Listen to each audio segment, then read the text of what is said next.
सभी भक्तजनों को मेरा सादर अभिवादन। गत एपिसोड में एक महावाक्य पे हम चर्चा कर रहे थे। ध्यान मूलम गुरु मूर्ति, पूजा मूलम गुरु पादुका, मंत्र मूलम गुरुर्वाक्य, मोक्ष मूलम गुरु कृपा। कि जो गुरु होते हैं, जो सदगुरु होते हैं, समय पे अवतरित एनलाइटेंड स्पिरिचुअल मास्टर होते हैं, वह उनका हर वाक्य परफेक्ट होता है, उनकी आज्ञा 100% करेक्ट होती है, क्योंकि वह इंट्यूटिवली आदेश देते हैं। हम लॉजिकल ब्रेन से एनालिसिस करते हैं तो कई बार हमको लगता है कि आज्ञा करेक्ट है, कभी लगता है ये आज्ञा तो ठीक नहीं है, पर एक्चुअली वो ठीक होती है, क्योंकि कई बार हमारा लॉजिकल ब्रेन इंट्यूटिवली कही हुई बात का ठीक से विश्लेषण नहीं कर पाता है, उसको जज नहीं कर पाता कि ये राइट है कि रॉन्ग है। तो क्या इसलिए जो महापुरुष होते हैं उनकी जो आज्ञा होती है वह 100% करेक्ट होती है और शिष्य को उसका 100% पालन करना चाहिए। तो जब वह 100% पालन करता है और गुरु दरबार के महत्व को समझता है, तब वह लास्ट लाइन जो कहा गया, मोक्ष मूलम गुरु कृपा, कि गुरु की कृपा से ही मोक्ष की प्राप्ति होती है। अब वह कृपा कैसे प्राप्त होगी उसके लिए क्या करना पड़ता है शिष्य को। सज्जनों, इस विषय को हमें गहराई से समझना भी होगा, इसको अपने जीवन में उतारना भी होगा। कृपा शब्द का विश्लेषण में है करो और पाओ। जो अच्छा स्पिरिचुअल मास्टर होता है, इवन स्कूल में जो अच्छा टीचर होगा, अगर वह किसी स्टूडेंट को चाहता है, उसका भला चाहता है, ये चाहता है कि ये मेरा स्टूडेंट भविष्य में महान बने, उसका नाम रोशन हो, तो वह उस स्टूडेंट को ग्रेस मार्क दे के पास नहीं करेगा, उसको मार्क्स देने में फेवर करके पास नहीं करेगा। अगर करेगा तो छोटी क्लास में तो ठीक है, वह मार्क्स दे के उसको पास करता चला जाएगा, अच्छे नंबर दे के फर्स्ट सेकंड भी बना देगा, आगे जाके वो फेल होगा। तो अच्छा टीचर क्या करता है, स्टूडेंट को ट्रेनिंग देता है, प्रोत्साहन देता है, उसको अंदर से बूस्टिंग देता है और उसको टारगेट देता है। क्योंकि घर में भी जो पेरेंट्स अपने बच्चे कहते हैं भाई तेरे को क्लास में पास होना है, वो बच्चा पास भी हो सकता है, फेल भी हो सकता है, पर जिस बच्चे को टारगेट दिया जाता है तुम्हें क्लास में फर्स्ट होना है, वो फर्स्ट नहीं होगा तो सेकंड हो जाएगा कम से कम, नहीं तो फर्स्ट भी हो जाएगा। क्यों? टारगेट। तो अच्छा जो टीचर होता है वह स्टूडेंट को टारगेट, हाई टारगेट देता है और मेहनत करवाता है, गाइड भी करता है, समझाता भी है। तो क्या होता है, वह उस समय भी अच्छे मार्क्स लाएगा और भविष्य में भी अच्छे मार्क्स लाता चला जाएगा, जीवन भर वह प्रगति करता चला जाएगा। ऐसे जो एनलाइटेंड स्पिरिचुअल मास्टर होते हैं वह अपने शिष्य को ट्रेनिंग देते हैं, कर्म करने की प्रेरणा देते हैं और कर्म कैसे करना है वो सिखाते भी हैं, और उसमें भजन का कितना बड़ा महत्व वह भी समझाते हैं। क्योंकि गीता में कहा गया योग कर्मसु कौशलम, योग कर्मों में कुशलता लाता है। Yoga brings efficiency in our deeds, in our actions. Yoga का मतलब वह शरीर वाला योग नहीं है सज्जनों, मेंटल योगा है। मैं एक बार पोखरा गया था तो वहाँ एक सज्जन कहने लगे, वो पतंजलि के वहाँ उस जहाँ पर कार्यक्रम था उसके अध्यक्ष हैं, बोले 15-20 साल हो गए इस शरीर को तो हमने खूब रगड़ लिया योग के द्वारा, फ्लेक्सिबल भी बना लिया, परफेक्ट भी बना लिया, पर ये मन परफेक्ट नहीं हुआ। तो मन को परफेक्ट करने के लिए मेंटल योगा सीखना पड़ेगा, वो गर्भ का मेडिटेशन सीखना पड़ेगा, उस प्रभु के नाम को जानना पड़ेगा जिस नाम को हमने माँ के गर्भ में जपा था, जो भाषा में नहीं आता, कहने में नहीं आता, सुनने में नहीं आता, लिखने में नहीं आता, केवल उसको अंदर समय के सद्गुरु की कृपा से एक्सपीरियंस किया जा सकता है। वह हमारे प्राणों का आधार है। वह जब तक है, ये प्राण श्वास चल रहे हैं, और जो ही वह नाम छोड़ देता है श्वास बंद हो जाते हैं। तो जो समय का सद्गुरु होता है, अच्छा स्पिरिचुअल मास्टर होता है, वो शिष्य को ट्रेन देता है। तभी तो कहा ग्रेस क्या है, 95% परस्पिरेशन प्लस 5% इंस्पिरेशन। 95% मेहनत करवाता है वह स्टूडेंट से, अपने शिष्य से, और तब 5% ग्रेस के रूप में देके उसकी कृपा को 100% कर देता है। तो सज्जनों, वो कृपा को प्राप्त करने के लिए हमें क्या कर्म करने पड़ेंगे? पहले है कि कृपा प्राप्त करने के लिए समय के अपने गुरु को, सद्गुरु को, गुरु महाराज जी को, सज्जनों मैं फिर दोहरा रहा हूँ, गुरु वह व्यक्ति है जो एनलाइटेंड स्पिरिचुअल मास्टर है, समय पे अवतरित महापुरुष है। ये सारे गुण, सारी बातें उन पे लागू होती हैं, साधारण गुरुओं पे लागू नहीं होती। तो वो जो गुरु महाराज होते हैं, वो जो स्पिरिचुअल मास्टर होते हैं, एनलाइटेंड मास्टर होते हैं, उनको प्रसन्न करना पड़ेगा। जो शिष्य अपने गुरु महाराज को प्रसन्न कर पाता है, वही उनकी कृपा को प्राप्त करता है। प्रसन्न करने में क्या, कैसे, वो कहा ना, भक्ति का अंतिम लक्ष्य क्या है? एक संत महात्मा जी से पूछा गया कि भक्ति का अंतिम लक्ष्य क्या है? उन्होंने कहा भक्ति का अंतिम लक्ष्य एक शिष्य के लिए होता है अपने गुरु महाराज जी को प्रसन्न करना। क्यों? अगर वो प्रसन्न हो गए तो मुक्ति तो उनके हाथों में है, मोक्ष तो उनके पास है, उनकी कृपा से ही मोक्ष की प्राप्ति होती है। तो एक शिष्य का टारगेट क्या होना चाहिए कि मैं अपने गुरु महाराज जी को प्रसन्न करूं, अपने इष्ट देव को प्रसन्न करूं। तो प्रसन्न कैसे करेंगे? एक पुत्र पिता को प्रसन्न करना चाहता है तो सबसे पहली बात होती है वह आज्ञाकारी होना चाहिए, पिता की आज्ञा को 100% पालन करने वाला होना चाहिए। तो ऐसे शिष्य जो है वो गुरु महाराज जी की आज्ञा को 100% पालन करे। जो परफेक्ट मास्टर होता है, जैसे हम लोगों ने पहले भी चर्चा की, उसको 99.9% भी नहीं चलेगी,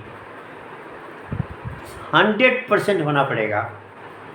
और वही एक्चुअल समर्पण है कि जब हम गुरु महाराज जी की आज्ञा को 100% पालन करते हैं। जब भी जो आज्ञा मिल गई उसको करना है, रिजल्ट कुछ भी आए और ये लॉजिकल ब्रेन कुछ भी कहता रहे, हमेशा उस आज्ञा का रिजल्ट पॉजिटिव ही होता है, शिष्य के लिए कल्याणकारी ही होता है। तो गुरु को प्रसन्न करने के लिए, to please the spiritual master, पहला फॉर्मूला जो है वो उनकी आज्ञा का 100% पालन करना। दूसरा क्या है, धीरे धीरे अपने अंदर के जो वायरस है मन के अंदर, क्योंकि सज्जनों वायरस हार्डवेयर में नहीं होता है, वायरस सॉफ्टवेयर में होता है। ब्रेन हार्डवेयर है, ये जो मन है हमारा, जिसको अंग्रेजी में माइंड कहते हैं, वायरस इसके अंदर है। तो इसके वायरस को दूर करने में हमको मेहनत करनी पड़ेगी। कुछ वायरस तो भजन सुमिरन से दूर हो जाएंगे, जब हम नाम का सुमिरन करेंगे। तो कहा ना, 5 नाग 25 नागिनी, सुंगत तुरंत मरी, मेरे गुरु ने दीनी अमृत नाम जड़ी। इंद्रियों के द्वारा जो हमारे मन के वायरस मैनिफेस्ट होते हैं, 5 वायरस 5 इंद्रियों के द्वारा प्रकट होते हैं, तो 5 गुना 5 25 हो गए। तो ये जो वायरस हैं, इनको समाप्त करने में प्रभु के नाम का सुमिरन बहुत बड़ा हेल्पफुल है। जितना नाम का सुमिरन करेंगे ये वायरस हमारे अंदर घटते चले जाएंगे। मन की जब स्पीड घटती है तो उसके अंदर का मेला कम होता चला जाता है। मन के पास ब्रेन तो है नहीं। तो इस बात को समझते हुए मन की स्पीड घटाने के लिए हमारे अंदर जो प्रभु का नाम है, जो डेल्टा वाइब्रेशन में चल रहा है, जब हम मन को उसमें जोड़ेंगे तो हमारा मन भी डेल्टा वाइब्रेशन में जाएगा और जितना इसकी स्पीड घटेगी उतना साफ होता चला जाएगा। दूसरा क्या है, क्योंकि मन को जीतने के लिए 2 चीज़ कहा भगवान कृष्ण ने अर्जुन को, अभ्यास और वैराग्य का, दोनों के कॉम्बिनेशन से ही तू मन को जीत सकता है। तो जब हम प्रभु के नाम को जान लेते हैं, जिसको हमने गर्भ में जपा था, उस मेटाफिजिकल होली नेम को, तो उसका हम अभ्यास करेंगे।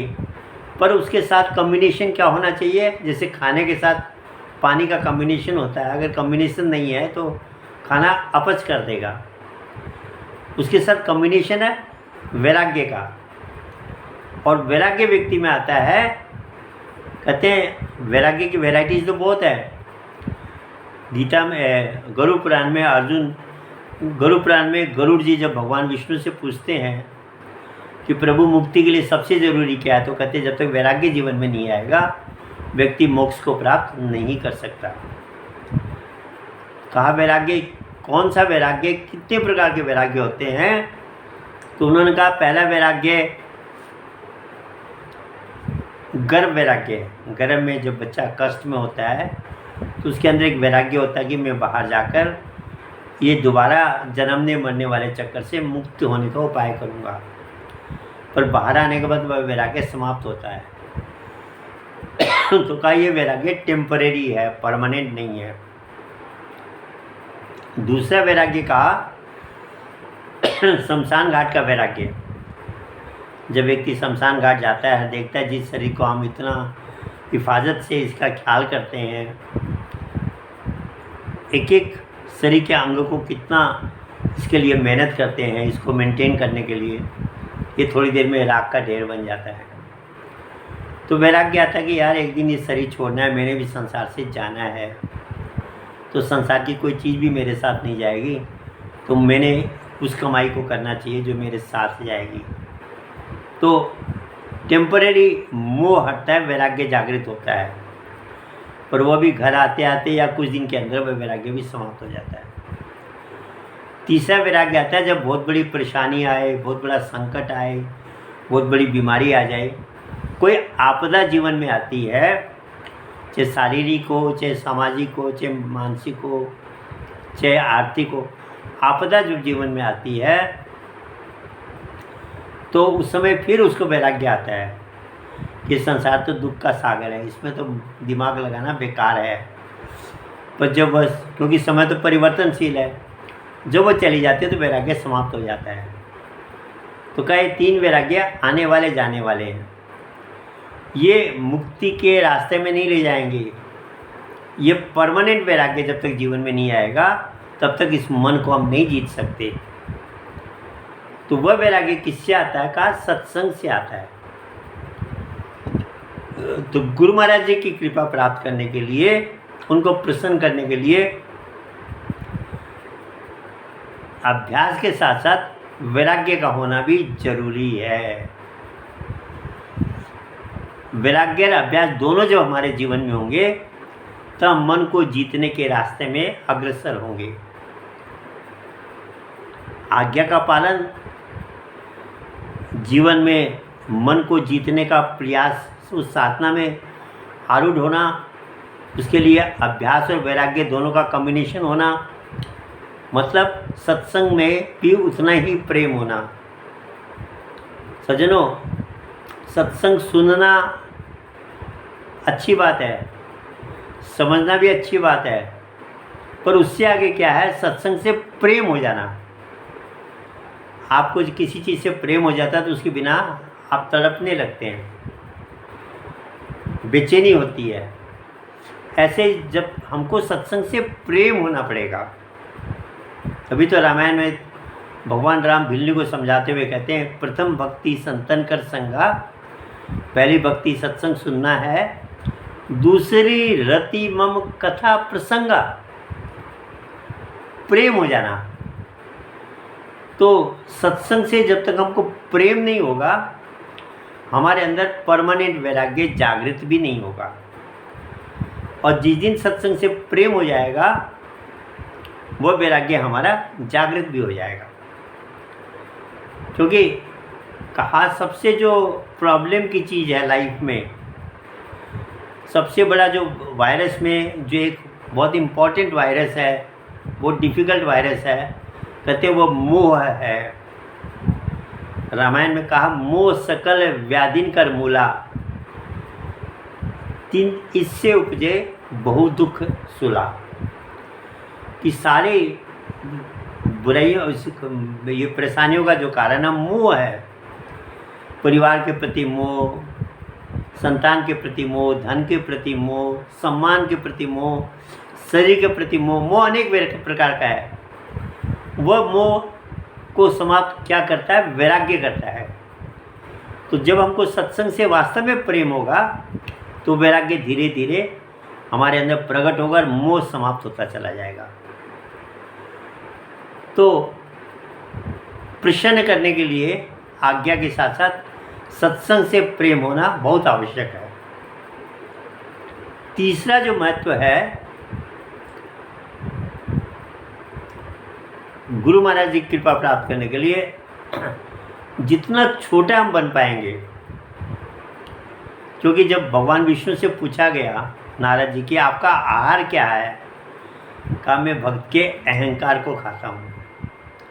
और जो सच्चे गुरु महाराज होते हैं, जब शिष्य उनके नज़दीक जाता है तो उनका बिहेवियर वही होता है।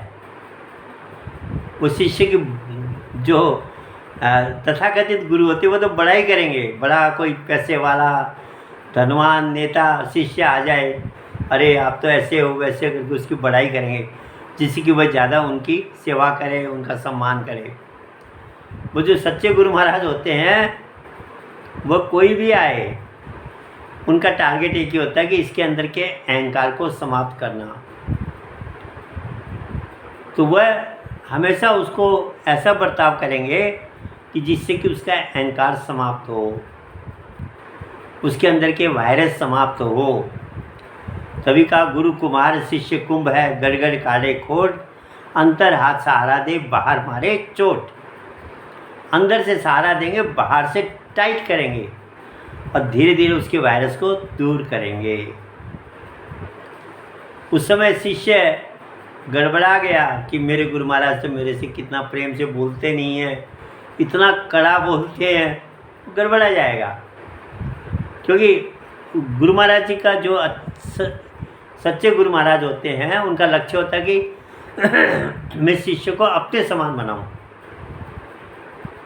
एक सुनार जो होता है, उसके हाथ में जब सोना जाएगा गहना बनाने के लिए, अगर वो सोने को प्रेम करके रख देगा कि इसको मैंने कुछ भी डिस्टर्ब नहीं करना है, वो सोना कभी गहना नहीं बनेगा।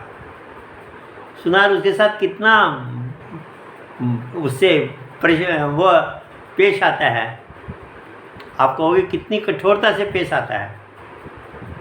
कभी गर्म करेगा, कभी पीटेगा, कभी मरोड़ेगा। अगर सोना उस समय कहे कि मेरे साथ ऐसा मत करो, तो सोना कभी गहना नहीं बन पाएगा। पर सोना अपने को समर्पण कर देता है सुनार के प्रति, और सुनार अंत में उसको इतना सुंदर गहना बनाता है कि हर व्यक्ति उसको खरीदना चाहता है। कब बना? जब सोने ने सारे कष्ट सहे, जो भी व्यवहार सुनार ने किया, ज्वेलरी बनाने वाले ने, तो सबको उसने सहन किया। ऐसे शिष्य जब गुरु महाराज जी के हर एक बिहेवियर को सहन करता है, और अगर सचमुच में देखा जाए तो अगर वो भजन करता है तो जो भी बिहेवियर गुरु महाराज जी उसके साथ करते हैं, उसको आंसर भी मिल जाता है, मेरे साथ गुरु महाराज जी ने ये काम इसीलिए किया। अगर हम ज़्यादा बहिर्मुख हो रखे हैं तो वो ऐसी ब्लास्टिंग देंगे कि हमको इनर्ट बना देंगे। इनर्ट हैं तो फिर ऐसी बातें करेंगे, हमारी इनर्टनेस को ज़रा चेक करेंगे, मतलब इतना विचित्र बिहेवियर होता है, शिष्य एक्चुअली इंजॉय करता है उस बिहेवियर को, क्योंकि वो जानता कि गुरु महाराज जी ये सब मेरी भलाई के लिए कर रहे हैं। तो उसका समर्पण टोटल होना पड़ेगा गुरु के प्रति, तब जाकर गुरु महाराज जी उसको अपने समान बनाएंगे, उसको धीरे धीरे मोक्ष के रास्ते पे आगे ले जाएंगे। और सज्जनों, अब तीसरी जो चीज़ है जो इम्पोर्टेंट है वह है सेवा। सेवा का बहुत बड़ा महत्व है अध्यात्म में, और सेवा से ही, जैसे हम बात कर रहे थे, पुत्र पिता का आज्ञाकारी भी होना पड़ेगा और पिता की सेवा भी करना पड़ेगा। सेवा से ही प्रसन्न करते हैं और सेवा से ही प्रेम भी बढ़ता है। माँ का बच्चों के प्रति इतना प्रेम क्यों होता है कि जब से पहले तो उसको 9 महीने अंदर रखा, संभाला, बाहर आने के बाद कितनी सेवा करती है माँ अपने बच्चों की। जन्मने के दिन से लेकर बड़ा न होने तक कितना उसका ख्याल करती है, खुद कष्ट सहन करके उसको उसके देखभाल करती है। तो प्रेम भी कितना होता है माँ को। सबसे ज़्यादा प्रेम अपने बच्चों के प्रति माँ को होता है, क्योंकि उसने सेवा कर रखी है। ऐसे शिष्य का गुरु महाराज से प्रेम कब होता है? जब वह सेवा के महत्व को समझता है, सेवा में आरूढ़ होता है, और सेवा से ही गुरु महाराज को प्रसन्न किया जाता है। कहा भी है, सेवक सेव्य भाव बिनु भव न तरी उर्गा, कि जब तक हम सेवा के महत्व को नहीं समझेंगे तब तक हम भवसागर से पार नहीं हो सकते। सेवा इतनी इम्पोर्टेंट चीज़ है कि अगर हम इतिहास देखें, हनुमान जी का बहुत बड़ा नाम सुनते हैं हम, बहुत महिमा सुनते हैं। क्यों? कि उन्होंने भगवान राम को प्रसन्न कर लिया। कैसे किया? सेवा के द्वारा। सेवा और सुमिरन का कॉम्बिनेशन ऐसा था उनके जीवन में कि कोई बराबरी नहीं थी। एक प्रसंग हम लोगों ने सुना है पहले भी कि हनुमान जी सबसे ज़्यादा सेवा करते थे। भगवान राम ने भी जब अयोध्या वापस आ गए रावण को समाप्त करके, तो काफ़ी सेवा हनुमान जी को मिल रखी थी। तो कहा एक दिन ये हो गया भाई हनुमान ही सब सेवा करे, औरों को सेवा ही नहीं मिल रही। बोले इसका बंटवारा किया जाए, डिपार्टमेंट बनाए गए, ये सेवा फलाना करेगा, ये फलाना करेगा, ऐसे करके सेवा बांट दी गई। अब व्यक्तियों को हो जाता है, हनुमान जी के लिए कोई सेवा नहीं रखी गई। हनुमान जी ने कहा भाई मुझे भी कुछ सेवा मिलनी चाहिए। बोले भाई आपने बहुत सेवा कर ली, अब आप फ्री हो गए, अब आप कुछ दिन आराम करो। जो सच्चा सेवक होता है बिना सेवा के रह ही नहीं सकता। उसको कुछ न कुछ सेवा तो लेनी पड़ेगी, वो लेगा ही लेगा, क्योंकि सेवा के महत्व को समझता है वह। हनुमान जी सेवा के महत्व को समझते थे। बोले भाई कोई ना कोई सेवा तो मुझे देनी पड़ेगी। बोले है ही नहीं, सारी तो बांट दी। बोले अच्छा एक बात बताओ, भगवान राम को जब उबासी आती है, हाई आती है, यानिंग करते हैं जब, तो उस समय चुटकी बजाने की सेवा किसी ने ली है? बोले ये कोई सेवा है? ये तो कोई भी ले सकता है। तो बोले यही दे दो मुझे। हाँ, बोले अरे कुछ तो इसको दे दो। बोल के हनुमान जी को बस सेवा दे दी गई, चुटकी बजाने की सेवा। अब जहाँ जहाँ भगवान राम जाए दिन भर हनुमान जी साथ रहे। लोगों ने कहा हनुमान जी आपका क्या काम, आप साथ साथ क्यों घूम रहे हो?